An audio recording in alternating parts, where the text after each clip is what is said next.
بسم اللہ الرحمن الرحیم نحمدہ ونصلی علی رسولہ الکریم۔ بانی سلسلہ احمدیہ حضرت مرزا غلام احمد قادیانی مسیح موعود و مہدی موعود علیہ الصلاۃ والسلام نے اسلام کی تائید میں اردو، فارسی اور عربی میں قریباً 84 گراں قدر اور پرمعارف تصانیف فرمائی ہیں۔ اس وقت آپ کی خدمت میں کرامات الصادقین کا اردو حصہ پیش کیا جا رہا ہے۔ اس کا مختصر تعارف کچھ یوں ہے کہ مولوی محمد حسین صاحب بٹالوی کے ایک مضمون کا جو انہوں نے 9 جنوری 1893 کو لکھ کر اپنے رسالہ اشاعۃ السنہ جلد 15 نمبر 1 بابت ماہ جنوری 1893 میں شائع کیا تھا، 30 مارچ 1893 کو جواب دیتے ہوئے حضور علیہ السلام نے تحریر فرمایا: میاں محمد حسین کو اس پر سخت اصرار ہے کہ یہ عاجز عربی علوم سے بالکل بے بہرہ اور کودن اور نادان اور جاہل ہے، اور علم قرآن سے بالکل بے خبر ہے،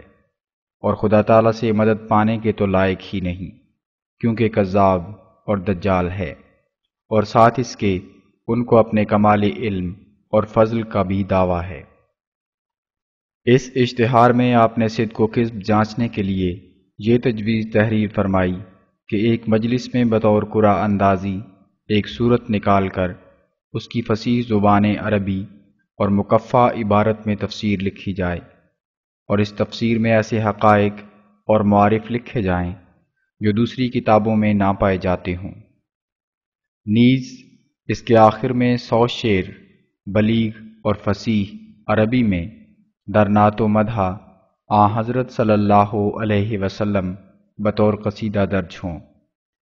اور فریقین کو اس کام کے لیے 40 دن کی مہلت دی جائے۔ پھر جلسہ عام میں فریقین اپنی اپنی تفسیر اور اپنے اپنے اشعار سنا دیں۔ اگر شیخ محمد حسین اس مقابلہ میں غالب رہے یا اس عاجز کے برابر رہے تو اسی وقت یہ عاجز اپنی خطا کا اقرار کرے گا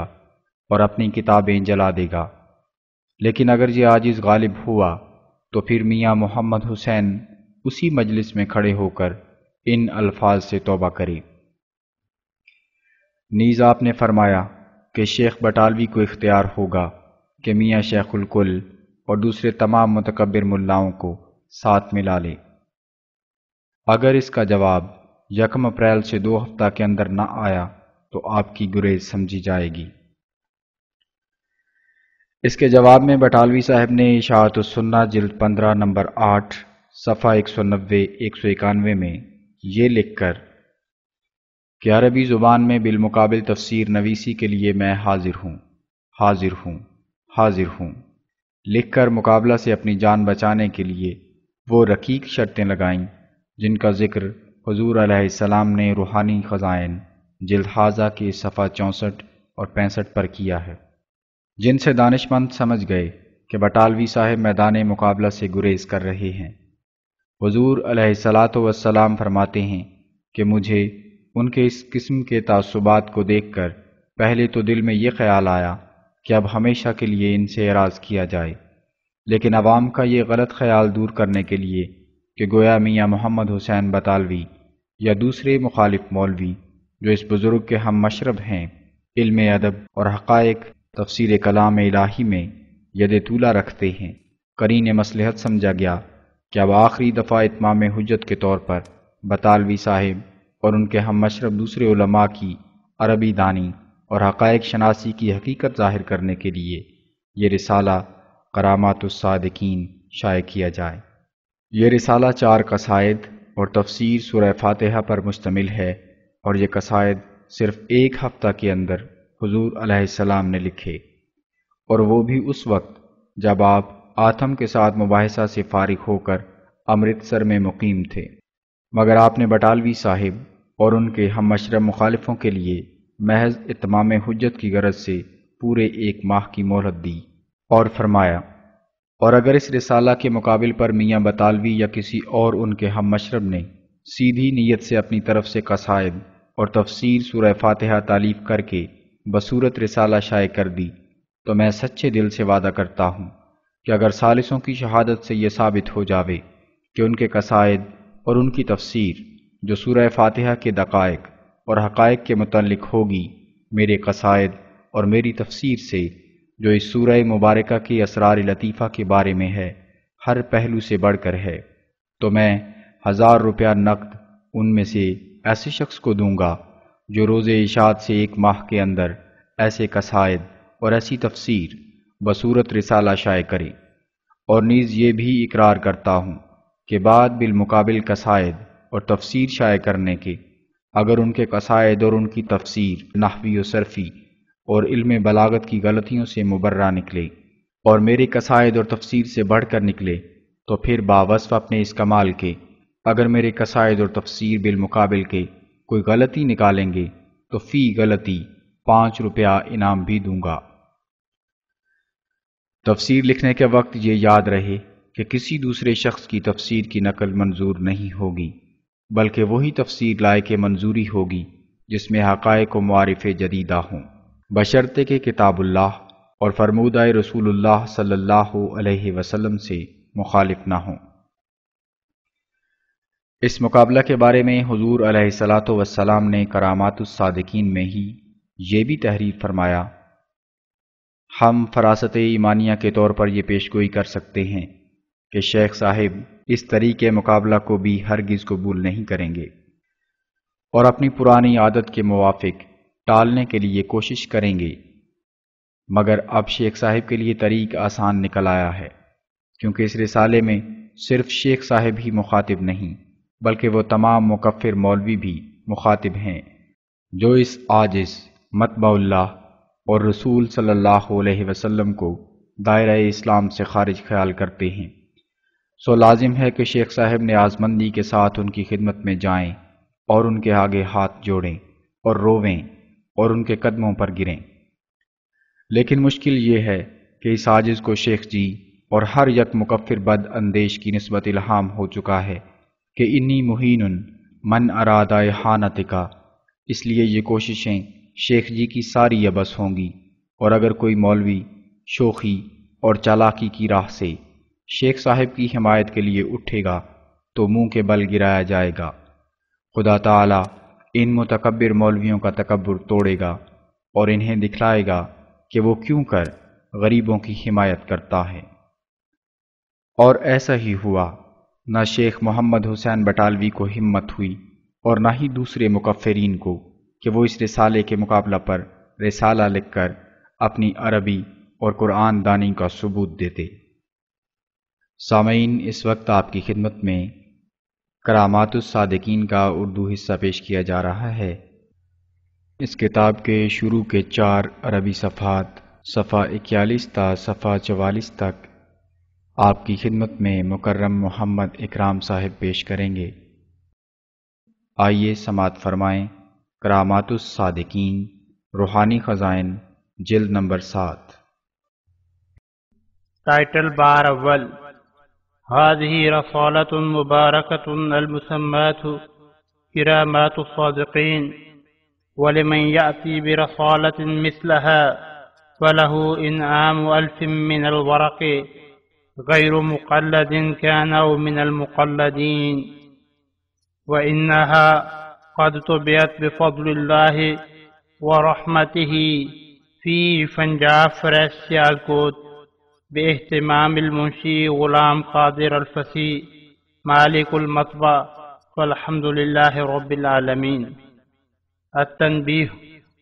أيها المكفرون الذين أصروا على تكذيبي وهموا بتنضيق جلابيبي، اعلموا هداكم الله أن هذه الرسالة معيار لتنقيد أمري وأمركم، فإن كنتم لا تتناهون عن سبكم ولا تخافون قهر ربكم وتظنون أنكم أعلام الشريعة وأشياخ الطريقة وعلماء الملة وفضلاء الأمة، فأتوا برسالة من مثله إن كنتم صادقين وإن لم تفعلوا ووالله لن تفعلوا فاتقوا الله الذي ترجعون إليه واتقوا نارا تأكل أحشاء المجرمين ووالله إني ما ألفت هذه الرسالة إلا لكسر نخوتكم وإطفاء شعلة رعونتكم وكنت أطيق على رؤية ذلتي ومصاغ غصتي ولكني أردت أن أظهر كيفية علمكم على المنصفين فنسلت كنانتي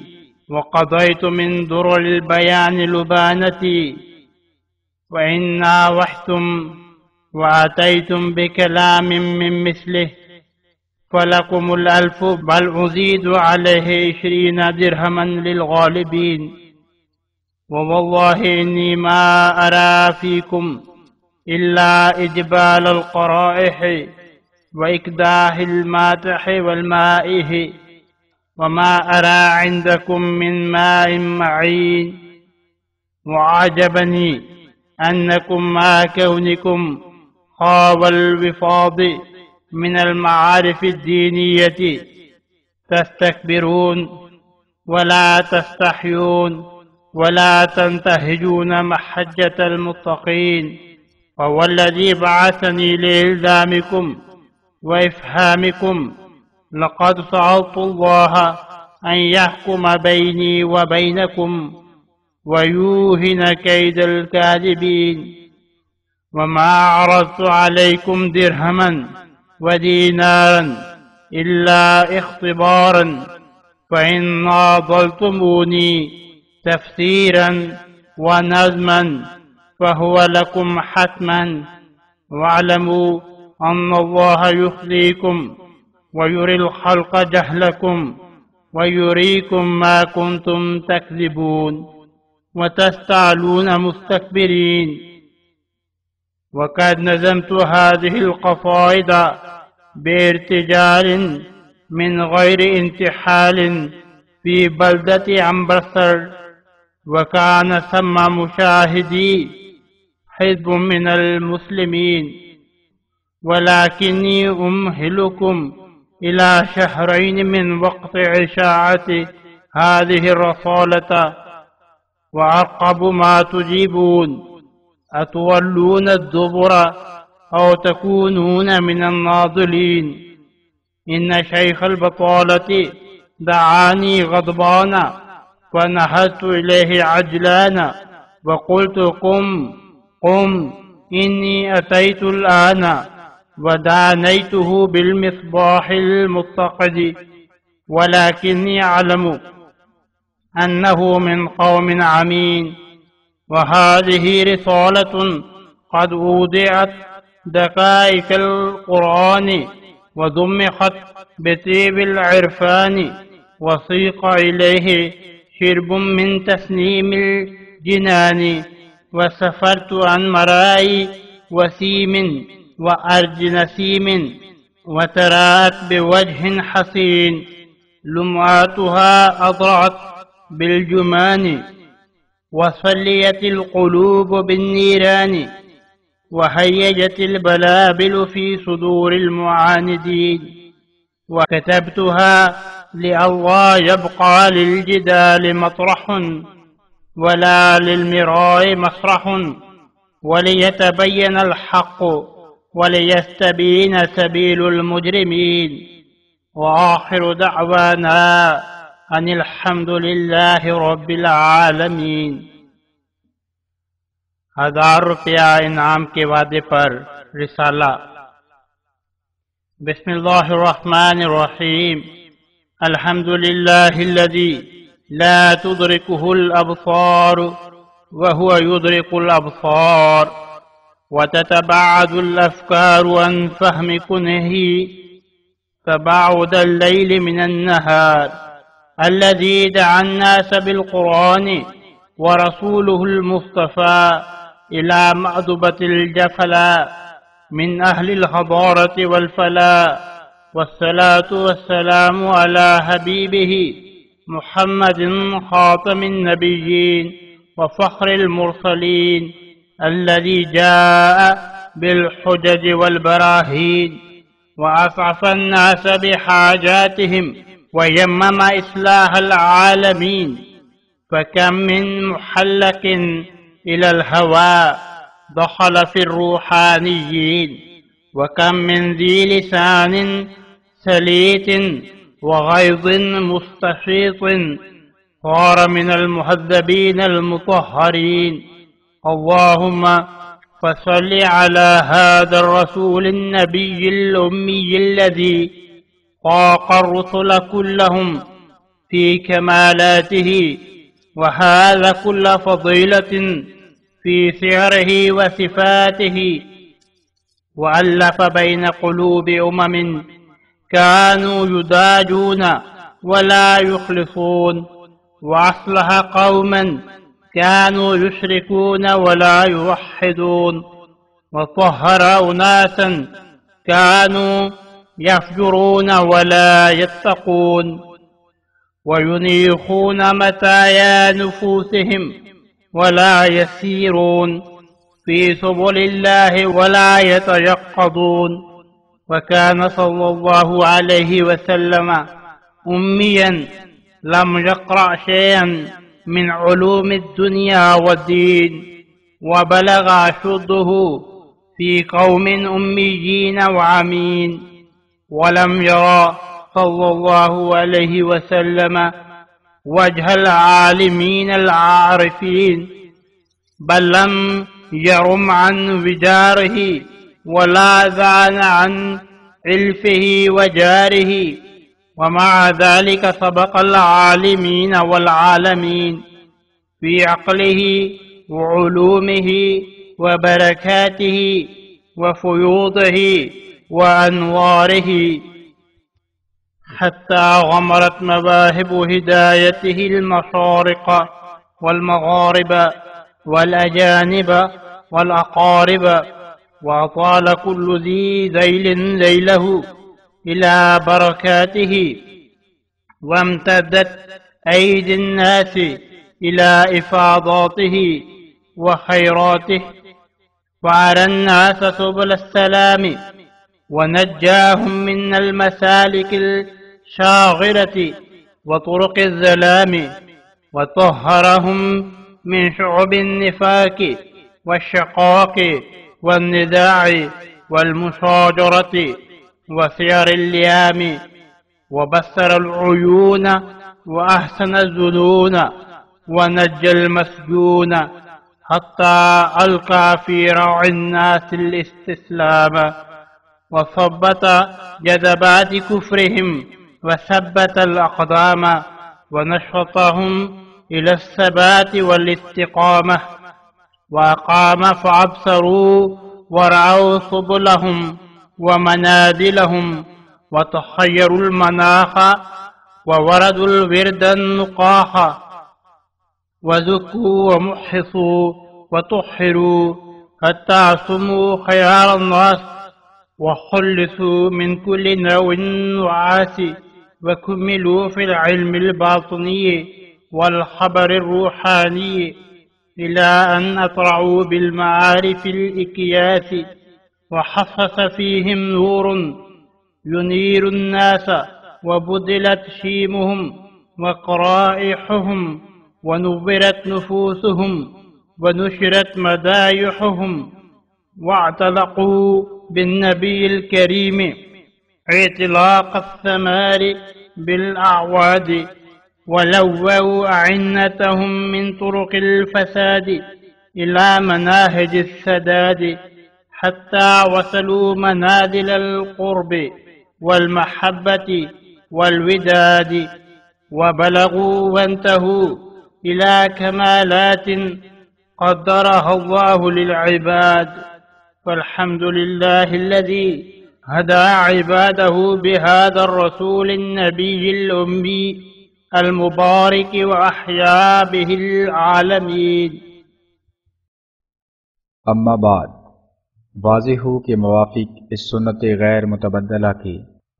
کہ ہر یک غلبہ تاریکی کے وقت خدا تعالیٰ اس امت مرحومہ کی تائید کے لیے توجہ فرماتا ہے اور مصلحت عامہ کے لیے کسی اپنے بندے کو خاص کر کے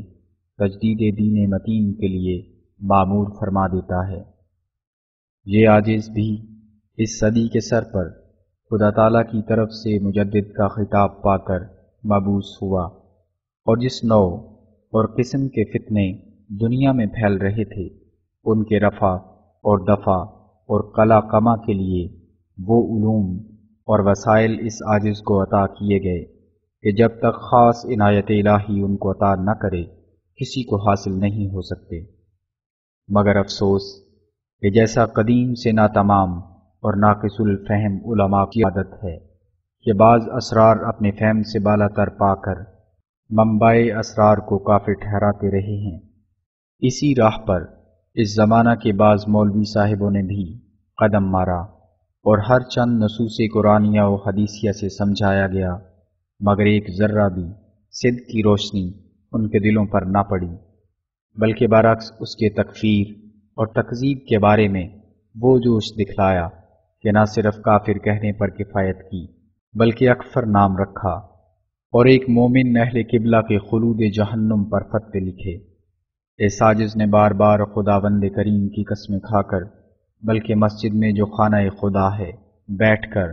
ان پر ظاہر کیا کہ میں مسلمان ہوں اور اللہ جل شانہ اور رسول اللہ صلی اللہ علیہ وسلم کے فرمودے پر ایمان لاتا ہوں، مگر ان بزرگوں نے قبول نہ کیا اور کہا کہ یہ منافقانہ اقرار ہے۔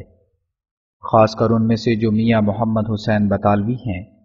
انہوں نے تو اپنی ضد کو کمال تک پہنچا دیا اور کہا کہ اگر میں بچشم خود نشان بھی دیکھوں تو میں ہرگز مسلمان نہ سمجھوں گا اور ہمیشہ کافر کہتا رہوں گا۔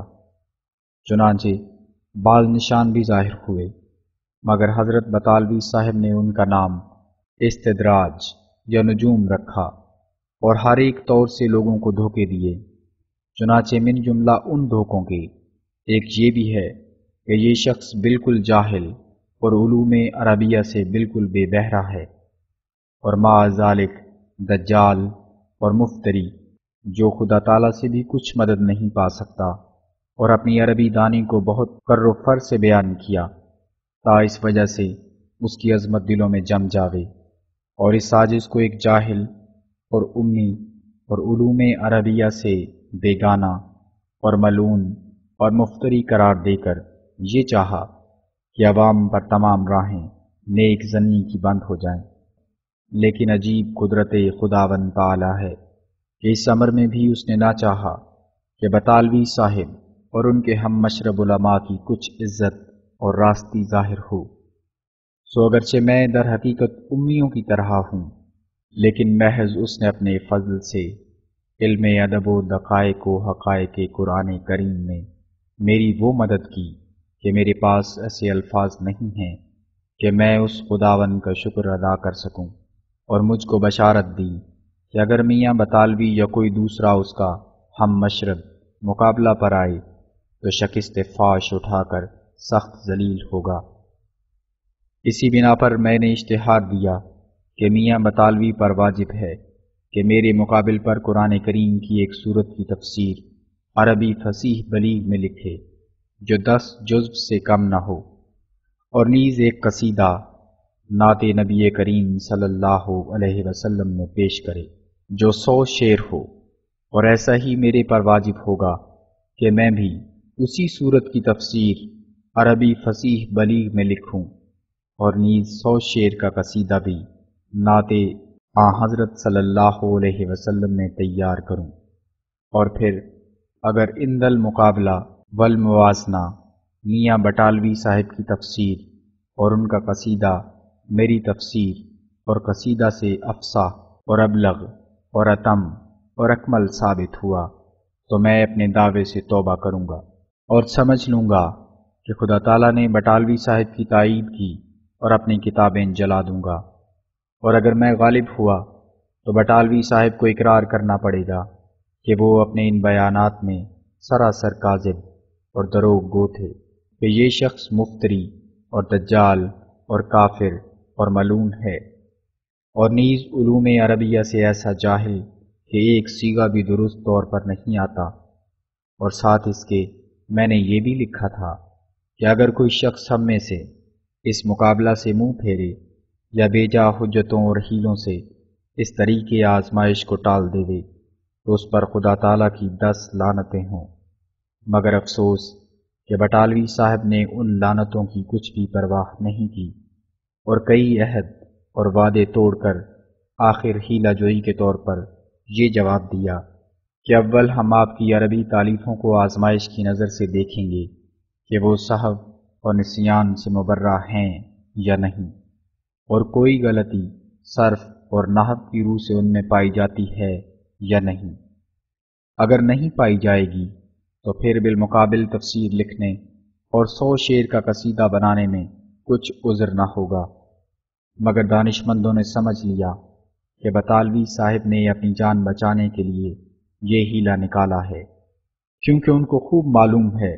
کہ عربی یا فارسی کی کوئی مبسوط تالیف صحو اور غلطی سے خالی نہیں ہو سکتی،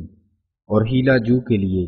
کوئی نہ کوئی لفظ گو صاحب کاتب ہی صحیح حجت پیش کرنے کے لیے ایک سہارا ہو سکتا ہے، اور معلوم ہوتا ہے کہ انہوں نے بہت ہاتھ پیر مار کر اور مثل مشہور مرتا کیا نہ کرتا پر عمل کر کے یہ شرمناک عذر پیش کر دیا،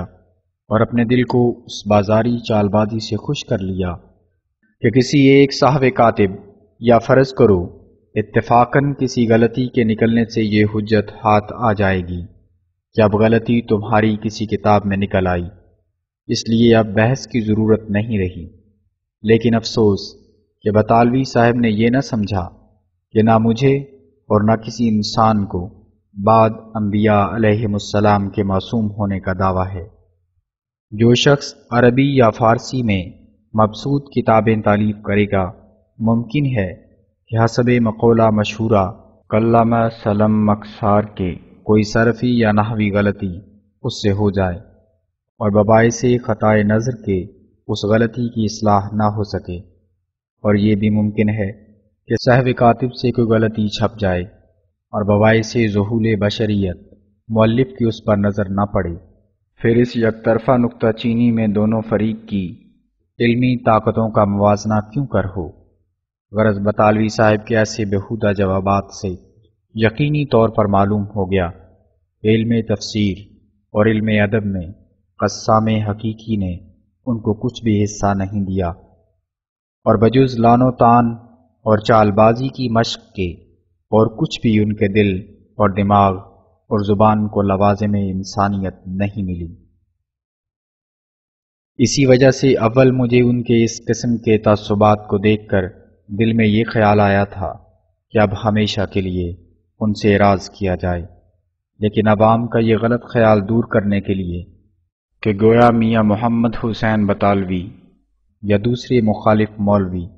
جو اس بزرگ کے ہم مشرب ہیں، علم ادب اور حقائق تفسیر کلام الہی میں ید طولہ رکھتے ہیں، قرین مصلحت سمجھا گیا کہ اب آخری دفعہ اتمام حجت کے طور پر بطالوی صاحب اور ان کے ہم مشرب دوسرے علماء کی عربی دانی اور حقائق شناسی کی حقیقت ظاہر کرنے کے لیے یہ رسالہ شائع کیا جائے، اور واضح رہے اس رسالہ میں 4 قصائد اور ایک تفسیر سورہ فاتحہ کی ہے، اور اگرچہ یہ قصائد صرف 1 ہفتہ کے اندر بنائے گئے ہیں، بلکہ حق یہ ہے کہ چند ساعت میں، لیکن بطالوی صاحب اور ان کے ہم مشرب مخالفوں کے لیے محض اتمام حجت کی غرض سے پوری 1 ماہ کی مہلت دے کر یہ اقرار شرعی قانونی شائع کیا جاتا ہے کہ اگر وہ اس رسالہ کی اشاعت سے 1 ماہ کے عرصہ تک اس کے مقابل پر اپنا فصیح بلیغ رسالہ شائع کر دیں جس میں اسی تعداد کے موافق اشعار عربیہ ہوں جو ہمارے اس رسالے میں ہیں، اور ایسے ہی حقائق اور معارف اور بلاغت کے التزام سے سورہ فاتحہ کی تفسیر ہو جو اس رسالہ میں لکھی گئی ہے، تو ان کو 1000 روپیہ انعام دیا جائے گا، ورنہ آئندہ ان کو یہ دم مارنے کی گنجائش نہیں ہوگی کہ وہ ادیب اور عربی دان ہیں یا قرآن کریم کی حقائق شناسی میں کچھ بھی ان کو مس ہے۔ اور میں نے سنا ہے کہ یہ گروہ علماء کا اپنے اپنے مکانوں میں بیٹھ کر اس عاجز کو ایک طرف تو کاذب اور دجال اور کافر ٹھہراتے ہیں، اور ایک طرف یہ بھی کہتے ہیں کہ یہ شخص سراسر جاہل ہے اور علم عربی سے بکلی بے خبر۔ سو اس مقابلہ سے بتمام تر صفائی ظاہر اور ثابت ہو جائے گا کہ اس بیان میں یہ لوگ کاذب ہیں یا صادق۔ اور چونکہ ان لوگوں کے دلوں میں دیانت اور خدا ترسی نہیں، اس لیے اب میں نہیں چاہتا کہ بار بار ان کی طرف توجہ کروں، اور اگرچہ میں ایک صریح کشف کے روح سے ایسے متعصب اور کج دل لوگوں کے ساتھ مباحثات کرنے سے روکا گیا ہوں جس کا ذکر میری کتاب آئینہ کمالات اسلام میں چھپ چکا ہے، لیکن یہ مقابلہ نشان نمائی کے طور پر ہے، اور بلحاظ تورع و تقوی آئندہ یہ عہد بھی کرتا ہوں کہ اگر اب میاں محمد حسین بطالوی یا کسی دوسرے مولوی نے بغیر کسی حیلہ و حجت کے میرے ان قصائد اور تفسیر کے مقابل پر عرصہ 1 ماہ تک اپنے قصائد اور تفسیر شائع نہ کی تو پھر ہمیشہ کے لیے اس قوم سے اعراض کروں گا۔ اور اگر اس رسالے کے مقابل پر میاں بطالوی یا کسی اور ان کے ہم مشرب نے سیدھی نیت سے اپنی طرف سے قصائد اور تفسیر سورہ فاتحہ تالیف کر کے بصورت رسالہ شائع کر دی، تو میں سچے دل سے وعدہ کرتا ہوں کہ اگر ثالثوں کی شہادت سے یہ ثابت ہو جاوے کہ ان کے قصائد اور ان کی تفسیر جو سورہ فاتحہ کے دقائق اور حقائق کے متعلق ہوگی، میرے قصائد اور میری تفسیر سے جو اسی سورہ مبارکہ کے اسرار لطیفہ کے بارے میں ہے ہر پہلو سے بڑھ کر ہے، تو میں 1000 روپیہ نقد ان میں سے ایسے شخص کو دوں گا جو روز اشاعت سے 1 ماہ کے اندر ایسے قصائد اور ایسی تفسیر بصورت رسالہ شائع کرے، اور نیز یہ بھی اقرار کرتا ہوں کہ بعد بالمقابل قصائد اور تفسیر شائع کرنے کے اگر ان کے قصائد اور ان کی تفسیر نحوی و صرفی اور علم بلاغت کی غلطیوں سے مبرہ نکلے اور میرے قصائد اور تفسیر سے بڑھ کر نکلے، تو پھر باوصف اپنے اس کمال کے اگر میرے قصائد اور تفسیر بالمقابل کے کوئی غلطی نکالیں گے تو فی غلطی 5 روپیہ انعام بھی دوں گا۔ مگر یاد رہے کہ نکتہ چینی آسان ہے، ایک جاہل بھی کر سکتا ہے، مگر نکتہ نمائی مشکل۔ تفسیر لکھنے کے وقت یہ یاد رہے کہ کسی دوسرے شخص کی تفسیر کی نقل منظور نہیں ہوگی، بلکہ وہی تفسیر لائق منظوری ہوگی جس میں حقائق و معارف جدیدہ ہوں، بشرطے کہ کتاب اللہ اور فرمودہ رسول صلی اللہ علیہ وسلم سے مخالف نہ ہوں۔ اللہ جل شانہ قرآن کریم کی تعریف میں صاف فرماتا ہے کہ اس میں ہر یک چیز کی تفصیل ہے، پھر معارف اور حقائق کا کوئی حصہ کیوں کر اس سے باہر رہ سکتا ہے؟ ماں سوائے اس کے خدا تعالیٰ کا قانون قدرت بھی یہی شہادت دے رہا ہے کہ جو کچھ اس سے صادر ہوا ہے، خواہ ایک مکھی ہو، وہ بے انتہا عجائبات اپنے اندر رکھتا ہے۔ پھر کیا ایک ایماندار یہ رائے ظاہر کر سکتا ہے کہ ایک مکھی یا مچھر کی بناوٹ تو ایسی اعلیٰ درجہ کی ہے کہ اگر قیامت تک تمام فلاسفر اس کے خواص عجیبہ کے دریافت کرنے کے بارے میں سوچتے چلے جائیں، تب بھی ان کو یہ دعویٰ نہیں پہنچتا کہ جس قدر ان میں خواص تھے انہوں نے معلوم کر لیے ہیں۔ لیکن قرآن کریم کی عبارتیں صرف سطحی خیالات تک محدود ہیں جو ایک جاہل ملا ان پر سرسری نظر ڈال کر دعویٰ کر سکتا ہے کہ جو کچھ قرآن میں تھا میں نے معلوم کر لیا۔ خدا تعالیٰ کا قانون قدرت ہرگز بدل نہیں سکتا، اور اس کی مخلوقات میں سے ایک پتا بھی ایسا نہیں جس کو چند معلومہ خواص میں محدود کہہ سکیں، بلکہ اس کی ہر یک مخلوق خواص غیر محدودہ اپنے اندر رکھتی ہے، اور اسی وجہ سے ہر یک مخلوق میں صفت بے نظیری پائی جاتی ہے، اور اگر تمام دنیا اس کی نظیر بنانا چاہے تو ہرگز ان کے لیے میسر نہ ہو، جیسا کہ قرآن کریم میں اللہ تعالیٰ نے آپ فرما دیا ہے کہ مکھی بنانے پر بھی کوئی قادر نہیں ہو سکتا۔ کیوں قادر نہیں ہو سکتا؟ اس کی یہی تو وجہ ہے کہ مکھی میں بھی اس قدر عجائبات صنعت ثانی ہیں کہ انسانی طاقتوں بلکہ تمام مخلوقی قوتوں سے بڑھ کر ہیں۔ پھر خدا تعالیٰ کا کلام کیوں ایسا گرا ہوا اور ادنا درجہ کا سمجھا جاوے کہ جو اپنے خواص اور حقائق کے روح سے مکھی کے درجہ پر نہیں؟ کیا یہ وہی کلام نہیں جس کے حق میں خدا تعالیٰ فرماتا ہے، قُلْ لَئِنِ اجْتَمَعَتِ الْإِنسُ وَالْجِنُّ عَلَىٰ أَن يَأْتُوا بِمِثْلِ هَٰذَا الْقُرْآنِ لَا يَأْتُونَ بِمِثْلِهِ وَلَوْ كَانَ بَعْضُهُمْ لِبَعْضٍ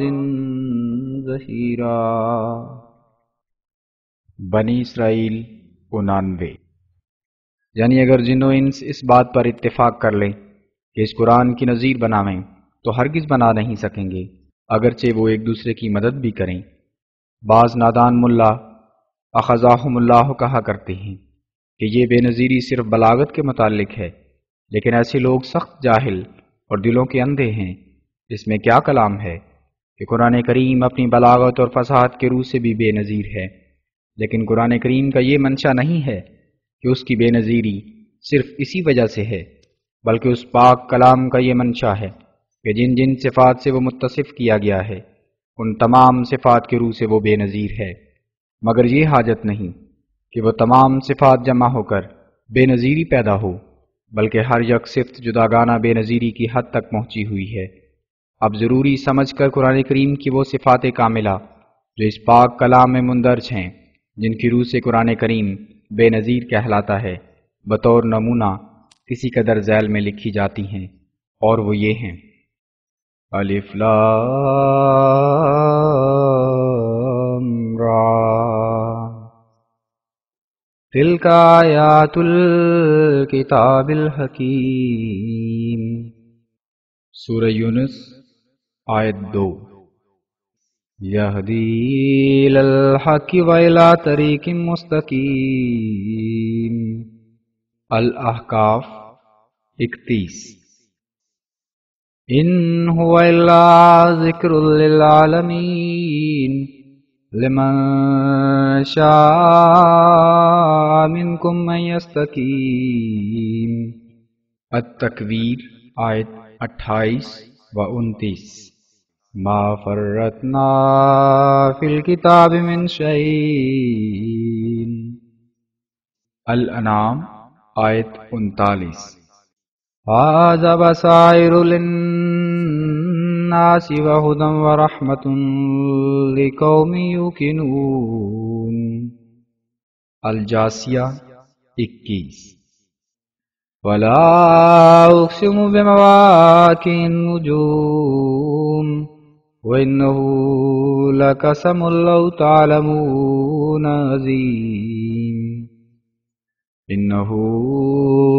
لقرآن کریم فی کتاب مکنون لا یمسہ الا المطہرون۔ الواقعہ 76 تا 80۔ اصلها ثابت وفروعها فی السماء تؤتی اکلها کل حین۔ ابراہیم آیت 25۔ ان ھذا القرآن یہدی للتی ہی اقوم۔ بنی اسرائیل آیت 10۔ انہ لقول فصل۔ الطارق آیت 14۔ لا ریب فیہ۔ البقرہ آیت 3۔ حکمت بالغۃ۔ القمر آیت 6۔ ومہیمنا۔ المائدہ آیت 49۔ ہدی للناس وبینات من الہدی والفرقان۔ البقرہ آیت 186۔ وَإِنَّهُ لَتَذْكِرَةٌ لِّلْمُتَّقِينَ۔ الحاقہ 49۔ وَإِنَّهُ لَحَقُّ الْيَقِينِ۔ الحاقہ 52۔ وَمَا هُوَ عَلَى الْغَيْبِ بِضَنِينٍ۔ التکویر 25۔ قد جاءكم من الله نور وكتاب مبين يهدي به الله من اتبع رضوانه سبل السلام ويخرجهم من الظلمات إلى النور بإذنه وَيَهْدِيهِمْ إِلَى صِرَاطٍ مُسْتَقِيمٍ۔ المائدہ 16-17۔ هُوَ الَّذِي أَرْسَلَ رَسُولَهُ بِالْهُدَى وَدِينِ الْحَقِّ لِيُظْهِرَهُ عَلَى الدِّينِ كُلِّهِ۔ الصف آیت 10۔ یا ایھا الناس قد جاءکم برہان من ربکم وانزلنا الیکم نورا مبینا۔ النساء آیت 175۔ اليوم اکملت لکم دینکم واتممت علیکم نعمتی ورضیت لکم الاسلام دینا۔ المائدہ آیت 4۔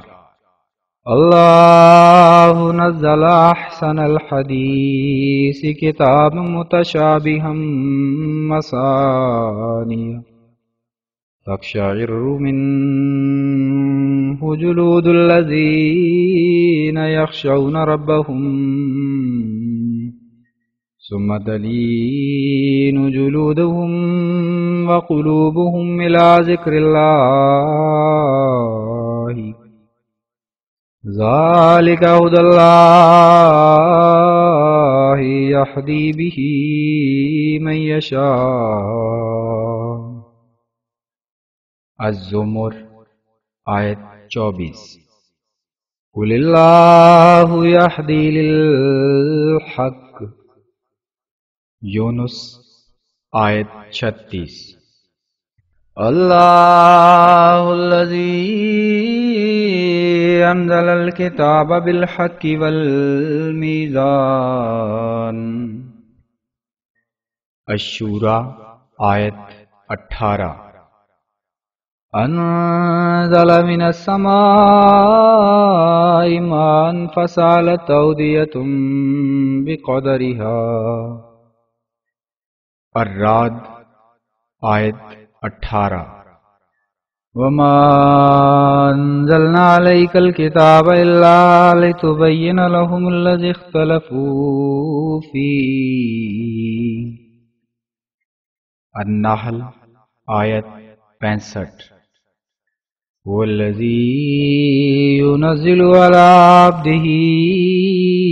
آیات بینات لیخرجکم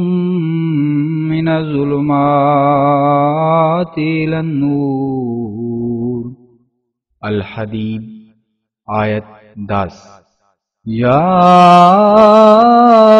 ایھا الناس قد جاءتکم موعظۃ من ربکم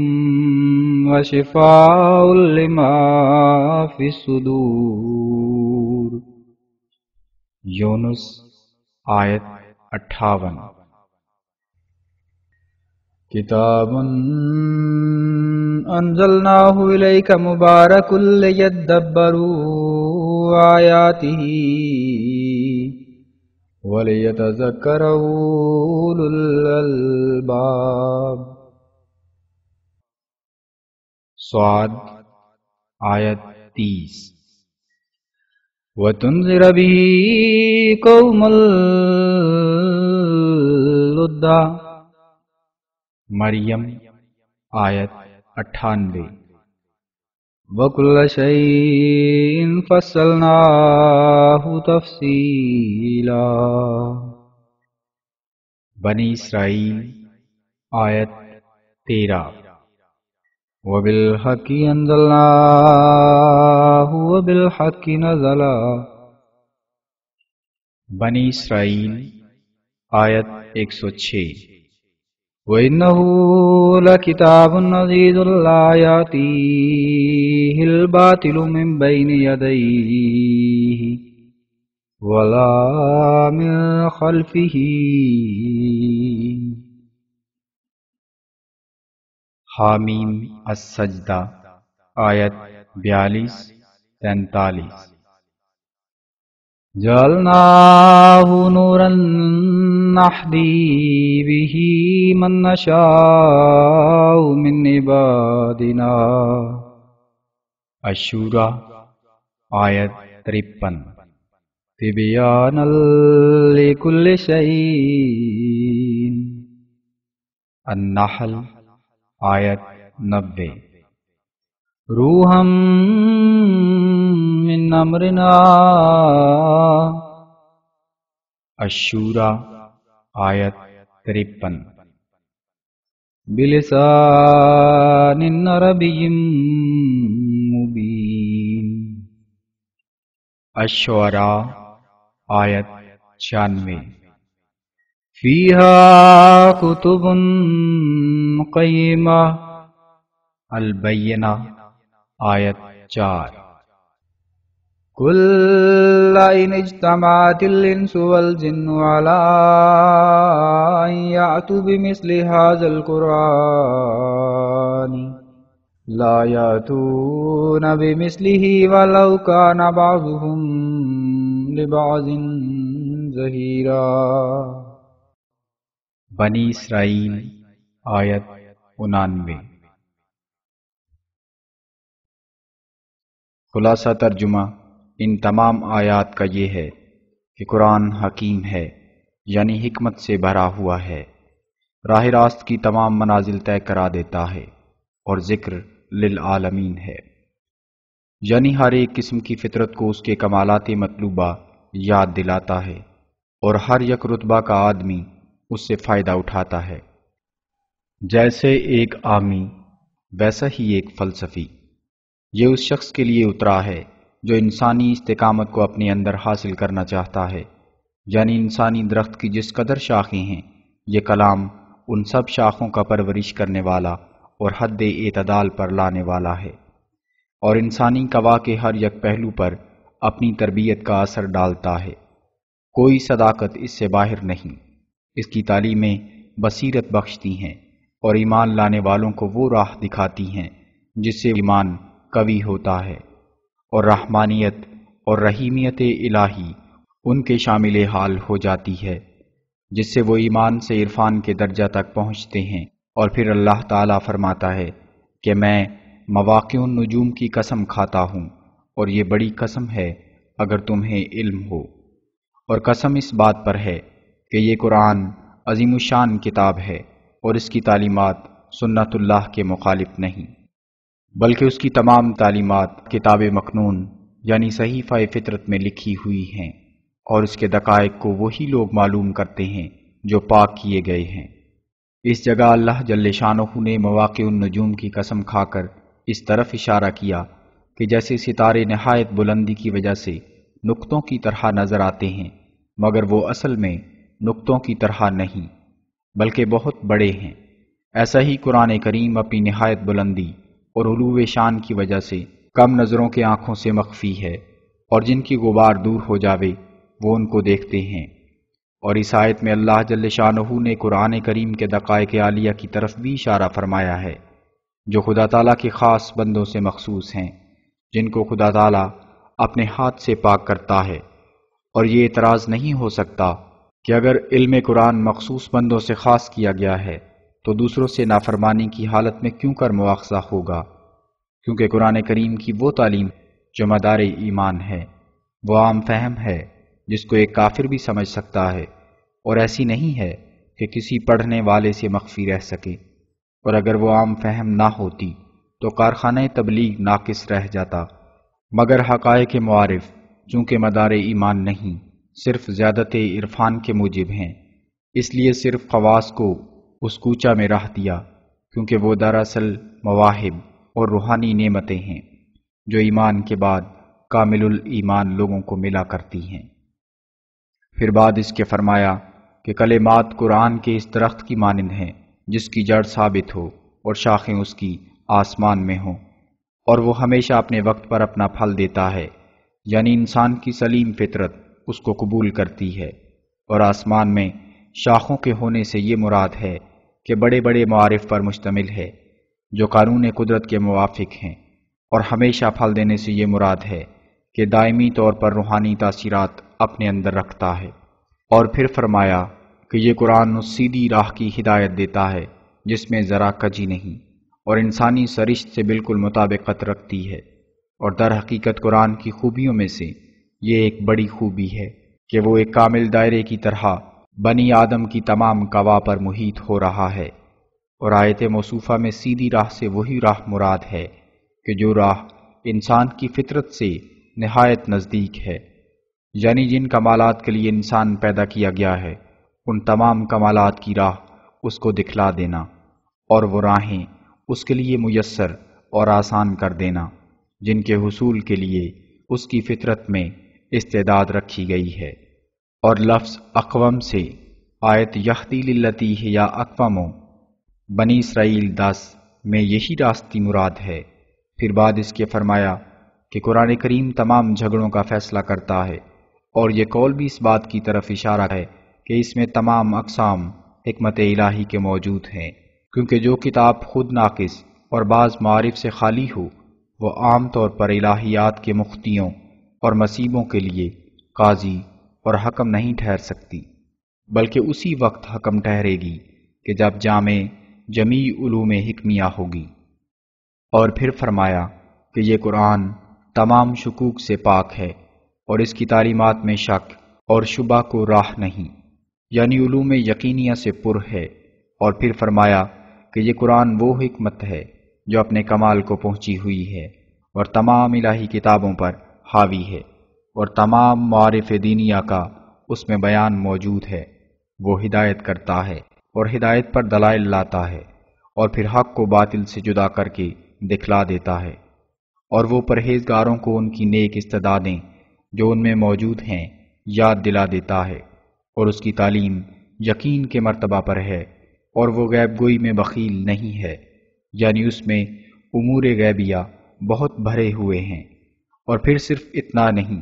کہ اپنے اندر ہی امور غیبیہ رکھتا ہے، بلکہ اس کا سچا پیرو بھی من جانب اللہ الہام پا کر امور غیبیہ کو پا سکتا ہے، اور یہ فیض اسی پاک کتاب کا جو بخیل نہیں ہے۔ اور دوسری کتابیں اگرچہ من جانب اللہ بھی ہوں مگر اب وہ بخیل کا ہی حکم رکھتی ہیں، جیسے انجیل اور توریت، کہ اب ان کی پیروی کرنے والا کوئی نور حاصل نہیں کر سکتا، بلکہ انجیل تو عیسائیوں سے ایک ٹھٹھا کر رہی ہے، کیونکہ جو عیسائی ایمانداروں کی علامتیں انجیل نے ٹھہرائی ہیں کہ وہ ناقابل علاج بیماروں یعنی مادرزاد اندھوں اور مجذوموں اور لنگڑوں اور بہروں کو اچھا کریں گے اور پہاڑوں کو حرکت دے دیں گے اور زہر کھانے سے نہیں مریں گے، یہ علامتیں عیسائیوں میں نہیں پائی جاتی، بلکہ حضرت عیسیٰ نے یہ بات کہہ کر کہ اگر رائی کے دانے کے برابر بھی تم میں ایمان ہو تو یہ تمام کام جو میں کرتا ہوں تم کرو گے، بلکہ مجھ سے زیادہ کرو گے، اس بات پر مہر لگا دی کہ تمام عیسائی بے ایمان ہیں، اور جب بے ایمان ہوئے تو ان کو یہ حق بھی نہیں پہنچتا کہ کسی سے سچائی دین کے بارے میں بحث کریں جب تک پہلے اپنی ایمانداری ثابت نہ کر لیں، کیونکہ ان کی حالت یہ گواہی دے رہی ہے کہ بوجہ نہ پائے جانے قرار دادہ علامتوں کے یا تو وہ بے ایمان ہیں اور یا وہ شخص کاذب ہے جس نے ایسی علامتیں ان کے لیے قرار دیں جو ان میں پائی نہیں جاتی۔ اور دونوں طور کے احتمال کی روح سے ثابت ہوتا ہے کہ عیسائی لوگ سچائی سے بکلی دور و مہجور و بے نصیب ہیں، مگر قرآن کریم نے اپنے پیرووں کے لیے جو علامتیں قرار دی ہیں وہ صدہا مسلمانوں میں پائی جاتی ہیں،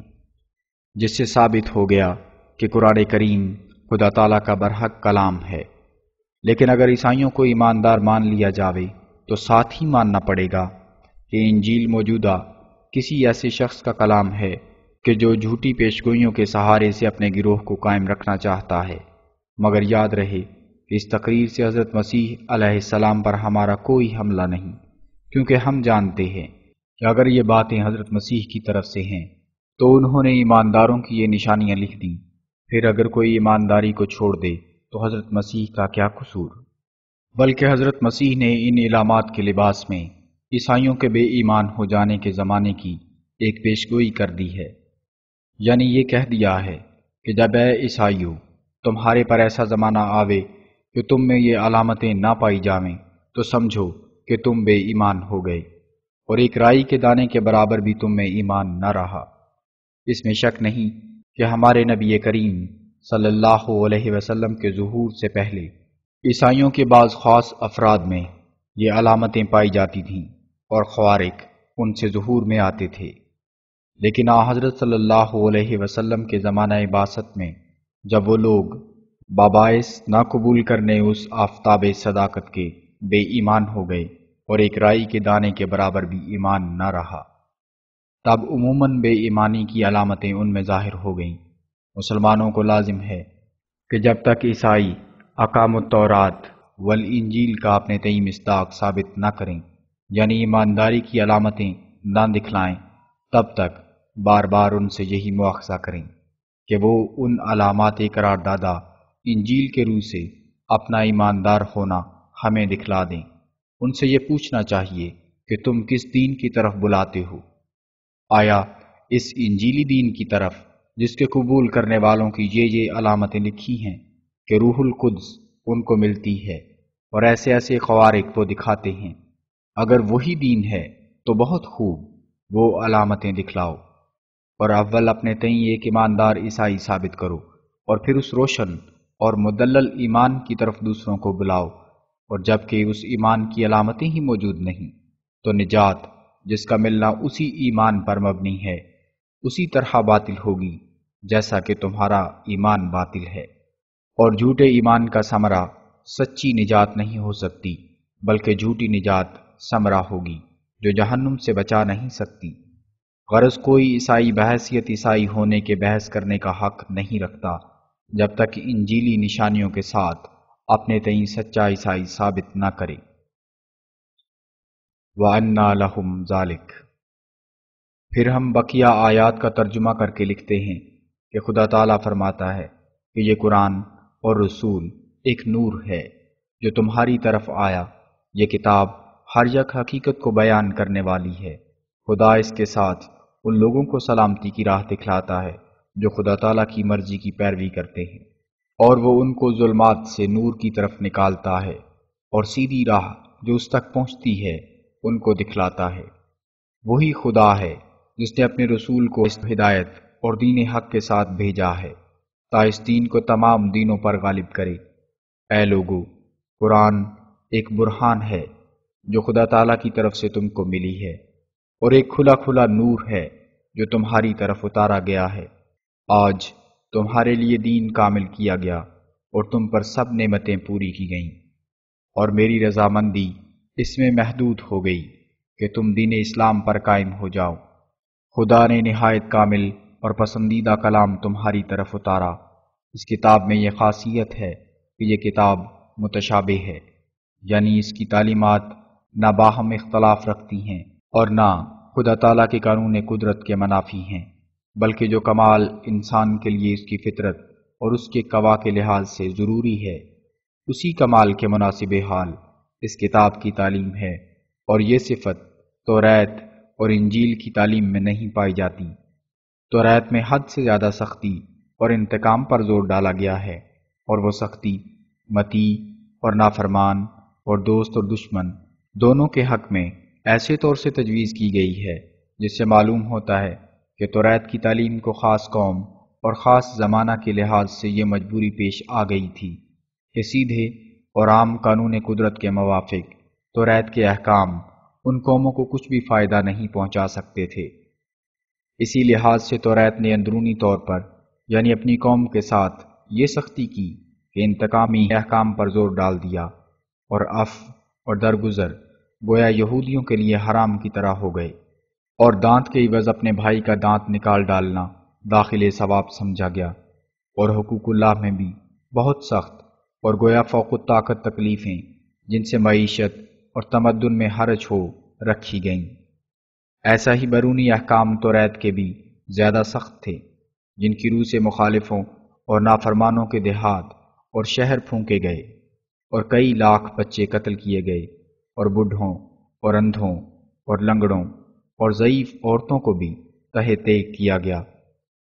اور انجیل کی تعلیم میں حد سے زیادہ نرمی اور رحم اور درگزر فرض کی طرح ٹھہرائے گئے۔ چنانچہ بیرونی طور پر اگر دشمن دین حملہ کریں تو انجیل کی روح سے مقابلہ کرنا حرام ہے، گو وہ ان کے روبرو ان کے قوم کے غریبوں اور ضعیفوں کو ٹکڑے ٹکڑے کر دیں، اور ان کے بچوں کو قتل کر ڈالیں، اور ان کی عورتوں کو پکڑ کر لے جائیں، اور ہر طرح سے بے حرمتی کریں، اور ان کے معابد کو پھونک دیں، اور ان کی کتابوں کو جلا دیں، غرض کیسے ہی ان کی قوم کو تہہ و بالا کر دیں، مگر دشمن مذہب کے ساتھ لڑائی کا حکم نہیں۔ ایسا ہی اندرونی طور پر بھی انجیل میں قوم کی باہمی حفظ حقوق کے لیے یا مجرم کو پاداش جرم کے لیے کوئی سزا اور قانون نہیں، اور صرف رحم اور عفو اور درگزر کے پہلو پر اگرچہ جین مت سے بہت کم، مگر تاہم اس قدر زور ڈال دیا گیا ہے کہ دوسرے پہلوؤں کا گویا خیال ہی نہیں۔ اگرچہ ایک گال پر تمانچہ کھا کر دوسری بھی پھیر دینا ایک نادان کی نظر میں بڑی عمدہ تعلیم معلوم ہوگی، مگر افسوس کہ ایسے لوگ نہیں سمجھتے کہ کیا کسی زمانے کے لوگوں نے اس پر عمل بھی کیا، اور اگر بفرض محال عمل کیا تو کیا یہی آبادی رہی، اور لوگوں کی جان و مال اور امن میں کچھ خلل نہ ہوا؟ کیا یہ تعلیم دنیا کے پیدا کرنے والے کے اس قانون قدرت کے مطابق ہے جس کی طرف انسانوں کی طبائع مختلفہ محتاج ہیں؟ کیا نہیں دیکھتے کہ تمام طبائع جرائم کی سزا دینے کی طرف بالطبع جھک گئیں، اور ہر یک سلطنت نے انسداد جرائم کے لیے یہی قانون مرتب کیے جو مجرموں کو قرار واقعی سزا دی جائے، اور کسی ملک کا انتظام بجز قوانین سزا کے مجرد رحم سے چل نہ سکا۔ آخر عیسائی مذہب نے بھی اس رحم اور درگزر کی تعلیم سے بیزار ہو کر وہ خون ریزیاں دکھلائیں کہ شاید ان کی دنیا میں نظیر نہیں ہوگی، اور جیسے ایک پل ٹوٹ کر ارد گرد کو تہہ آب کر دیتا ہے، ایسا ہی عیسائی قوم نے درگزر کی تعلیم کو چھوڑ کر کام دکھلائے۔ سو ان دونوں کتابوں کا ناتمام اور ناقص ہونا ظاہر ہے، لیکن قرآن کریم اخلاقی تعلیم میں قانون قدرت کے قدم بقدم چلا ہے۔ رحم کی جگہ جہاں تک قانون قدرت اجازت دیتا ہے رحم ہے، اور قہر اور سزا کی جگہ اسی اصول کے لحاظ سے قہر اور سزا، اور اپنی اندرونی اور بیرونی تعلیم میں ہر یک پہلو سے کامل ہے، اور اس کی تعلیمات نہایت درجہ کے اعتدال پر واقع ہیں، جو انسانیت کے سارے درخت کی آبپاشی کرتی ہیں، نہ کسی ایک شاخ کی، اور تمام قوا کی مربی ہیں، نہ کسی ایک قوت کی، اور در حقیقت اسی اعتدال اور موزونیت کی طرف اشارہ ہے جو فرمایا ہے کتابم متشابہن، الزمر 24۔ پھر بعد اس کے مثانی کے لفظ میں اس بات کی طرف اشارہ ہے کہ قرآن کریم کی آیات معقولی اور روحانی دونوں طور کی روشنی اپنے اندر رکھتی ہیں۔ پھر بعد اس کے فرمایا کہ قرآن میں اس قدر عظمت حق بھری ہوئی ہے کہ خدا تعالیٰ کی آیتوں کے سننے سے ان کے دلوں پر قشعریرہ پڑ جاتا ہے، اور پھر ان کی جلدیں اور ان کے دل یاد الہی کے لیے بہہ نکلتے ہیں۔ اور پھر فرمایا کہ یہ کتاب حق ہے، اور نیز میزان حق، یعنی یہ حق بھی ہے اور اس کے ذریعے سے حق شناخت بھی ہو سکتا ہے۔ اور پھر فرمایا کہ خدا تعالیٰ نے آسمان پر سے پانی اتارا، بس اپنے اپنے قدر پر ہر یک وادی بہہ نکلی، یعنی جس قدر دنیا میں طبائع انسانی ہیں، قرآن کریم ان کے ہر یک مرتبہ فہم اور عقل اور ادراک کی تربیت کرنے والا ہے۔ اور یہ امر مستلزم کمال تام ہے، کیونکہ اس آیت میں اس بات کی طرف اشارہ ہے کہ قرآن کریم اس قدر وسیع دریائے معارف ہے کہ محبت الہی کے تمام پیاسے اور معارف حقہ کے تمام تشنہ لب اسی سے پانی پیتے ہیں۔ اور پھر فرمایا کہ ہم نے قرآن کریم کو اس لیے اتارا ہے کہ تا جو پہلی قوموں میں اختلاف ہو گئے ہیں ان کا اظہار کیا جائے، اور پھر فرمایا کہ یہ قرآن ظلمت سے نور کی طرف نکالتا ہے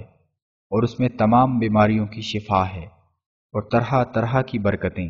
یعنی معارف اور انسانوں کو فائدہ پہنچانے والے امور اس میں بھرے ہوئے ہیں، اور اس لائق ہے کہ اس کو تدبر سے دیکھا جائے اور عقل مند اس میں غور کریں، اور سخت جھگڑالو اس سے ملزم ہوتے ہیں، اور ہر یک شے کی تفصیل اس میں موجود ہے، اور یہ ضرورت حقہ کے وقت نازل کیا گیا ہے اور ضرورت حقہ کے ساتھ اترا ہے، اور یہ کتاب عزیز ہے، باطل کو اس کے آگے پیچھے راہ نہیں، اور یہ نور ہے جس کے ذریعے سے ہدایت دی جاتی ہے۔ اس میں ہر یک شے کا بیان موجود ہے، اور یہ روح ہے، اور یہ کتاب عربی فصیح بلیغ میں ہے، اور تمام صداقتیں غیر متبدل اس میں موجود ہیں۔ ان کو کہہ دے کہ اگر جن و انس اس کی نظیر بنانا چاہیں، یعنی وہ صفات کاملہ جو اس کی بیان کی گئی ہیں، اگر کوئی ان کی مثل بنی آدم اور جنات میں سے بنانا چاہیں تو یہ ان کے لیے ممکن نہ ہوگا، اگرچہ ایک دوسرے کی مدد بھی کریں۔ اب اس مقام میں ثابت ہوا کہ قرآن کریم صرف اپنی بلاغت و فصاحت ہی کے روح سے بے نظیر نہیں، بلکہ اپنی تمام خوبیوں کی روح سے بے نظیر ہے، جن خوبیوں کا جامع وہ خود اپنے تئیں قرار دیتا ہے، اور یہی صحیح بات بھی ہے، کیونکہ خدا تعالیٰ کی طرف سے جو کچھ صادر ہے اس کی صرف ایک خوبی ہی بے مثل نہیں ہونی چاہیے، بلکہ ہر یک خوبی بے مثل ہوگی۔ بلا شبہ جو لوگ قرآن کریم کو غیر محدود حقائق اور معارف کا جامع نہیں سمجھتے، وہ ما قدر القرآن حق کا قدر ہی میں داخل ہیں۔ خدا تعالیٰ کی پاک اور سچی کلام کو شناخت کرنے کی یہ ایک ضروری نشانی ہے کہ وہ اپنے جمیع صفات میں بے مثل ہو، کیونکہ ہم دیکھتے ہیں کہ جو چیز خدا تعالیٰ سے صادر ہوئی ہے، اگر مثلاً ایک جو کا دانہ ہے، وہ بھی بے نظیر ہے اور انسانی طاقتیں اس کا مقابلہ نہیں کر سکتیں، اور بے مثل ہونا غیر محدود ہونے کو مستلزم ہے، یعنی ہر یک چیز اسی حالت میں بے نظیر ٹھہر سکتی ہے جبکہ اس کی عجائبات اور خواص کی کوئی حد اور کنارہ نظر نہ آوے۔ اور جیسا کہ ہم بیان کر چکے ہیں، یہی خاصیت خدا تعالیٰ کی ہر یک مخلوق میں پائی جاتی ہے۔ مثلاً اگر ایک درخت کے پتے کی عجائبات کی 1000 برس تک بھی تحقیقات کی جائے تو وہ 1000 برس ختم ہو جائے گا، مگر اس پتے کے عجائبات ختم نہیں ہوں گے، اور اس میں سر یہ ہے کہ جو چیز غیر محدود قدرت سے وجود پذیر ہوئی ہے، اس میں غیر محدود عجائبات اور خواص کا پیدا ہونا ایک لازمی اور ضروری امر ہے۔ اور یہ آیت کہ قُل لَّوْ كَانَ الْبَحْرُ مِدَادًا لِّكَلِمَاتِ رَبِّي لَنَفِدَ الْبَحْرُ قَبْلَ أَن تَنفَدَ كَلِمَاتُ رَبِّي وَلَوْ جِئْنَا بِمِثْلِهِ مَدَدًا۔ الکہف 110۔ اپنے ایک معنی کی روح سے اسی امر کی معیت ہے، کیونکہ مخلوقات اپنے مجازی معنوں کی روح سے تمام کلمات اللہ ہی ہیں، اور اسی کی بنا پر یہ آیت ہے کہ کلمتہ القاہا الی مریم، النساء 172، کیونکہ ابن مریم میں دوسری مخلوقات میں سے کوئی امر زیادہ نہیں، اگر وہ کلمت اللہ ہے تو آدم بھی کلمت اللہ ہے اور اس کی اولاد بھی، کیونکہ ہر یک چیز کن فیکون کے کلمہ سے پیدا ہوئی ہے۔ اسی طرح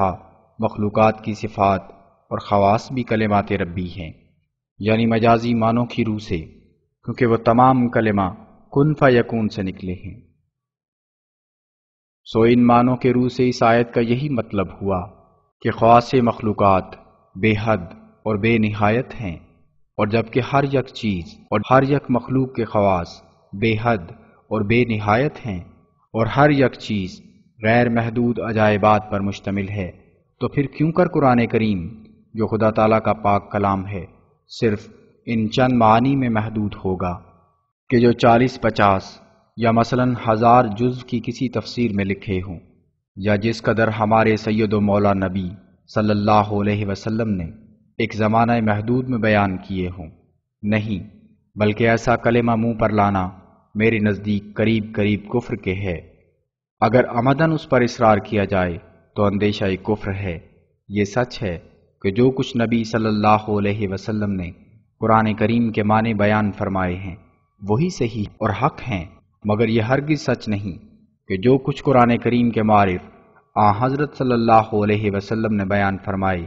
ان سے زیادہ قرآن کریم میں کچھ بھی نہیں۔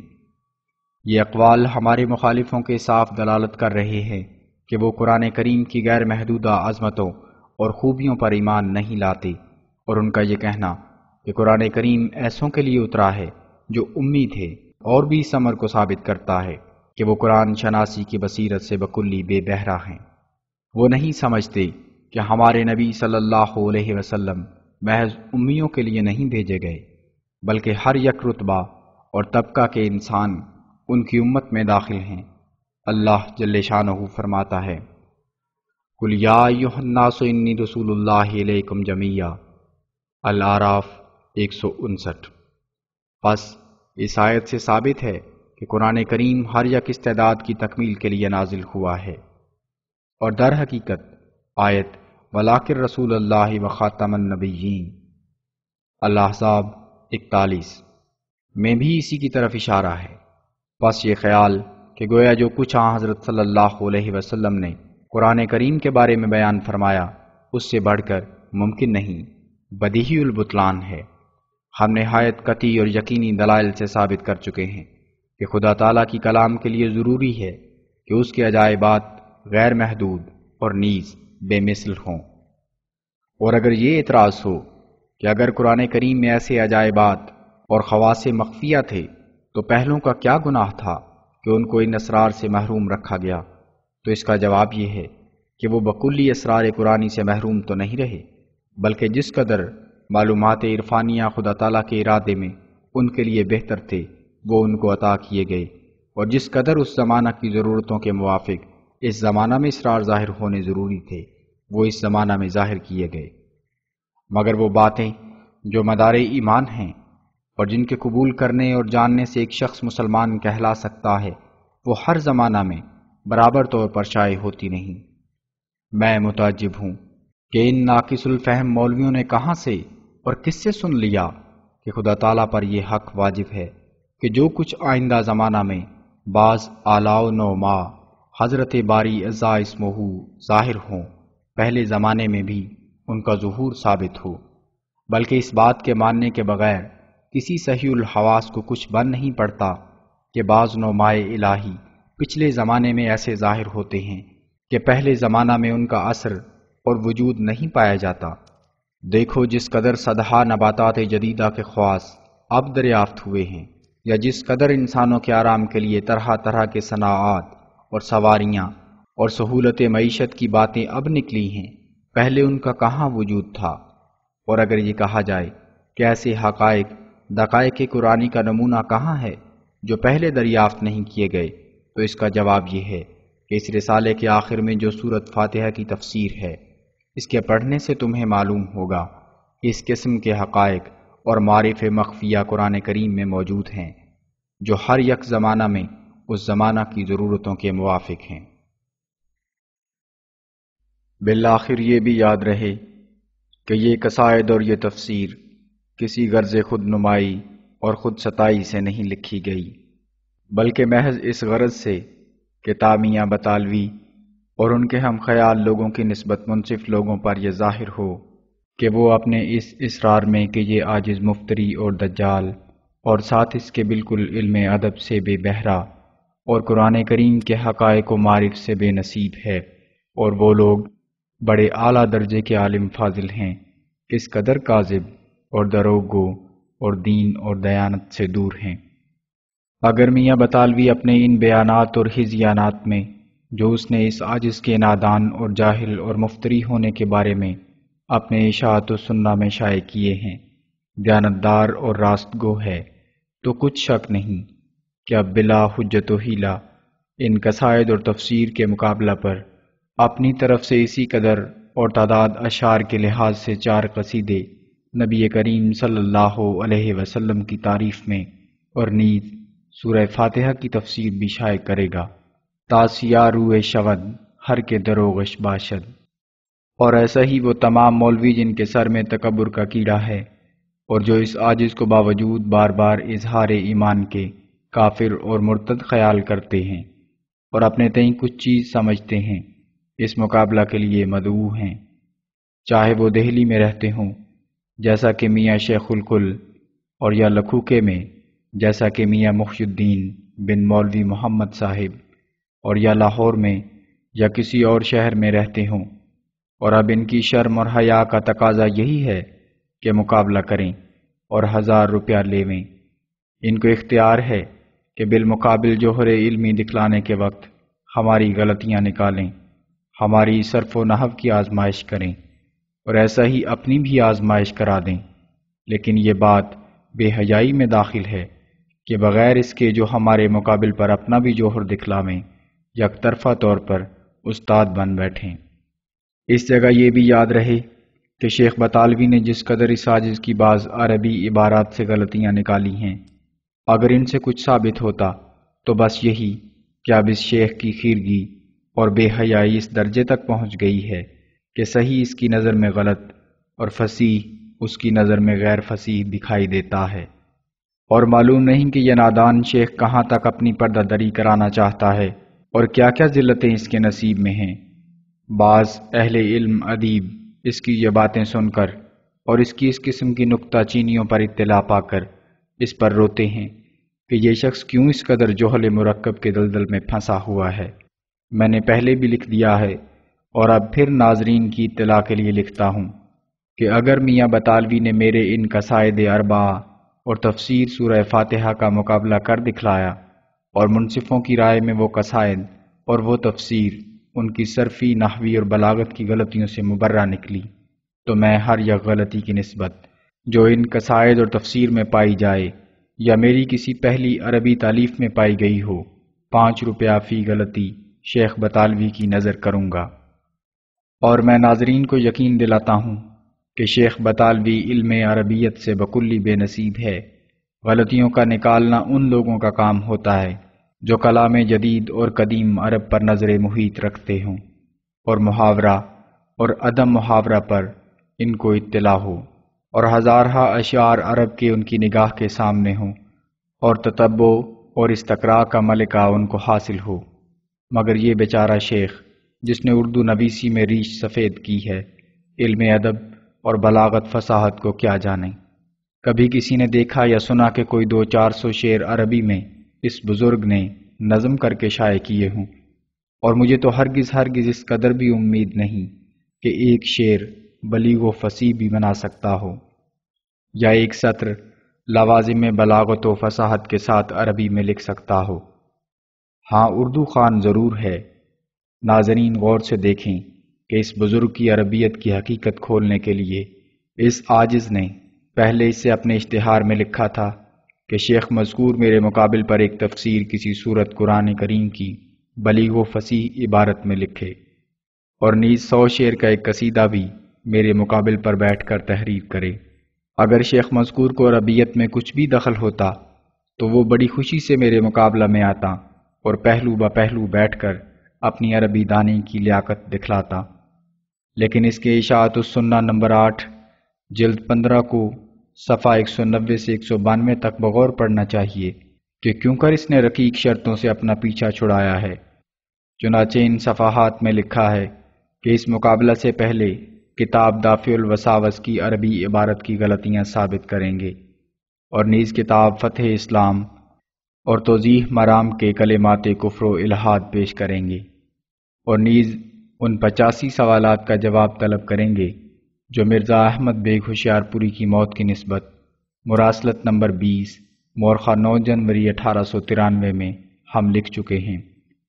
اور یہ بھی سوال کریں گے کہ کیا تم نجوم نہیں جانتے، اور کیا تم رمل اور جفر اور مسمرزم سے واقف نہیں ہو، اور پھر جوابات کے جواب الجوابات کا جواب پوچھا جائے گا، اور اسی طرح سلسلہ وار جواب الجواب ہوتے جائیں گے، اور پھر یہ پوچھا جائے گا کہ بالمقابل عربی میں تفسیر لکھنے کو اپنے ملہم اور معید ہونے پر دلیل بتلاویں، یعنی عربی دانی سے ملہم ہونا کیوں کر ثابت ہوگا، اور پھر کوئی دلیل اپنے الہامی اور معید من اللہ ہونے کی پیش کریں۔ پھر جب ان سوالات سے عہدہ برا ہو گئے تو پھر تفسیر عربی اور نیز قصیدہ نعتیہ میں مقابلہ کیا جائے گا، ورنہ نہیں۔ اب اے ناظرین، للہ خود ان تینوں صفوں 190 اور 191 اور 192 اشاعت السنہ مذکور کو غور سے پڑھو اور دیکھو کہ کیا یہ جواب اور ایسے طرز کی ہیلہ سازیاں ایسے شخص کی طرف سے ہو سکتی ہیں جو حقیقت میں اپنے تئیں عربی دان اور ایک فاضل آدمی خیال کرتا ہو، اور اپنے فریق مقابل کو ایسا جاہل یقین رکھتا ہو کہ بقول اس کے ایک سیگا عربی کا بھی اس کو نہیں آتا، اور پھر خدا تعالیٰ سے بھی مدد نہیں پا سکتا۔ ہماری اس درخواست کی بنا تو صرف یہ بات تھی کہ اس شیخ چال باز نے جا بجا جلسوں اور بازوں اور تحریروں اور تقریروں میں یہ کہنا شروع کیا تھا کہ یہ شخص یعنی یہ عاجز ایک طرف تو اپنے دعوی الہام میں مفتری اور دجال اور کاذب ہے، اور دوسری طرف اس قدر علوم عربیت اور علم ادب اور علم تفسیر سے جاہل اور بے خبر ہے کہ ایک سیگا بھی صحیح طور سے اس کے منہ سے نکل نہیں سکتا، اور جن آسمانی نشانوں کو دیکھا تھا ان کا تو پہلے انکار کر چکا تھا اور ان کو رمل اور جفر قرار دے چکا تھا۔ اس لیے خدا تعالیٰ نے اس طور سے بھی اس شخص کو ذلیل اور رسوا کرنا چاہا۔ صاف ظاہر ہے کہ اگر یہ شخص اہل علم اور اہل ادب میں سے ہوتا تو ان 100-200 شرائط اور ہیلوں کی اس جگہ ضرورت ہی کیا تھی۔ تنقیح طلب تو صرف اس قدر امر تھا کہ شیخ مذکور اپنے ان بیانات میں جو جا بجا شائع کر چکا ہے صادق ہے یا کاذب، اور یہ عاجز بالمقابل عربی بلیغ اور تفسیر لکھنے میں شیخ سے کم رہتا ہے یا زیادہ۔ کم رہنے کی حالت میں نے اقرار کر دیا تھا کہ میں اپنی کتابیں جلا دوں گا اور توبہ کروں گا، اور شیخ مذکور کی رعایت کے لیے اس مقابلہ کے بارے میں دن بھی 40 مقرر کر دیے تھے، جن کے معنی شیخ نے خباثت کی راہ سے یہ کیے کہ گویا میرا 40 دن کے مقرر کرنے سے یہ منشا ہے کہ شیخ مذکور 40 دن تک مر جائے گا، حالانکہ صاف لکھا تھا کہ 40 دن تک یہ مقابلہ ہو، نہ کہ یہ کہ 40 دن کے بعد شیخ اس جہان سے انتقال کر جائے گا۔ اب چونکہ شیخ جی نے اس طور پر مقابلہ کرنا نہ چاہا اور بےہودہ طور پر بات کو ٹال دیا، اس لیے ہمیں اب اس مقابلہ کے لیے دوسرا پہلو بدلنا پڑا، اور ہم فراست ایمانیہ کے طور پر یہ پیشگوئی کر سکتے ہیں کہ شیخ صاحب اس طریقے مقابلہ کو بھی ہرگز قبول نہیں کریں گے اور اپنی پرانی عادت کے موافق ٹالنے کے لیے کوشش کریں گے۔ بات یہ ہے کہ شیخ صاحب علم ادب اور تفسیر سے سراسر عاری اور کسی نامعلوم وجہ سے مولوی کے نام سے مشہور ہو گئے ہیں، مگر اب شیخ صاحب کے لیے طریقے آسان نکل آیا ہے، کیونکہ اس رسالہ میں صرف شیخ صاحب ہی مخاطب نہیں بلکہ وہ تمام مکفر مولوی بھی مخاطب ہیں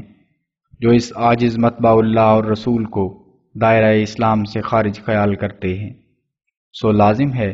کہ شیخ صاحب نے آزمندی کے ساتھ ان کی خدمت میں جائیں اور ان کے آگے ہاتھ جوڑیں اور رو دیں اور ان کے قدموں پر گریں، تاکہ یہ لوگ اس نازک وقت میں ان کی عربی دانی کی پردہ دری سے ان کو بچا لیں۔ کچھ تعجب نہیں کہ کسی کو ان پر رحم آ جاوے۔ ہاں اس قدر ضرور ہے کہ اگر حنفی مولوی کے پاس جائیں تو اس کو کہہ دیں کہ اب میں حنفی ہوں، اور اگر شیعہ کی خدمت میں جائیں تو کہہ دیں کہ اب میں شیعان اہل بیت میں سے ہوں۔ چنانچہ یہی وتیرہ آج کل شیخ جی کا سنا بھی جاتا ہے، لیکن مشکل یہ کہ اس عاجز کو شیخ جی اور ہر یک مکفر بد اندیش کی نسبت الہام ہو چکا ہے کہ انی مہین من ارادہ احانتکا، اس لیے یہ کوششیں شیخ جی کی ساری عبث ہوں گی،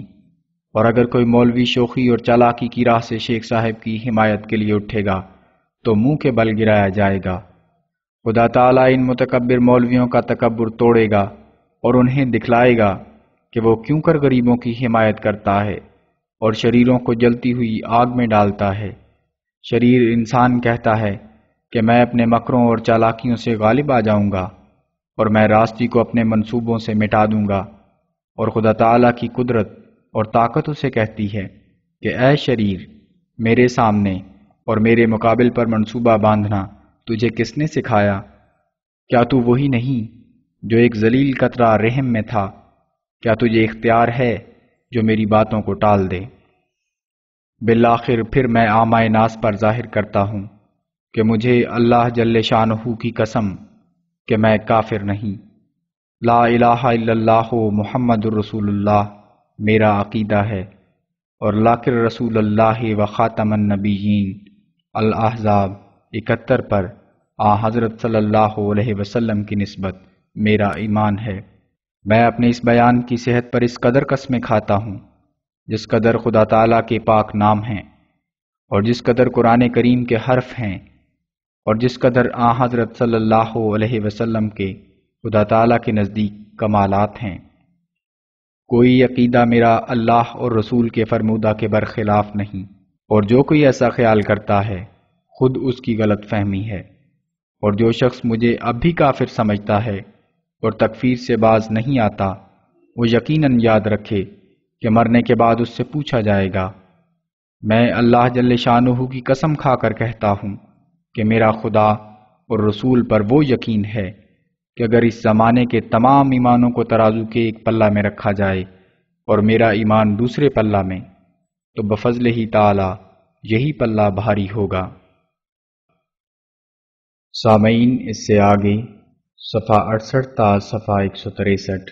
عربی متن ہے۔ اس وقت آپ کی خدمت میں صرف اردو حصہ پیش کیا گیا۔ وآخر دعوانا ان الحمد للہ رب العالمین۔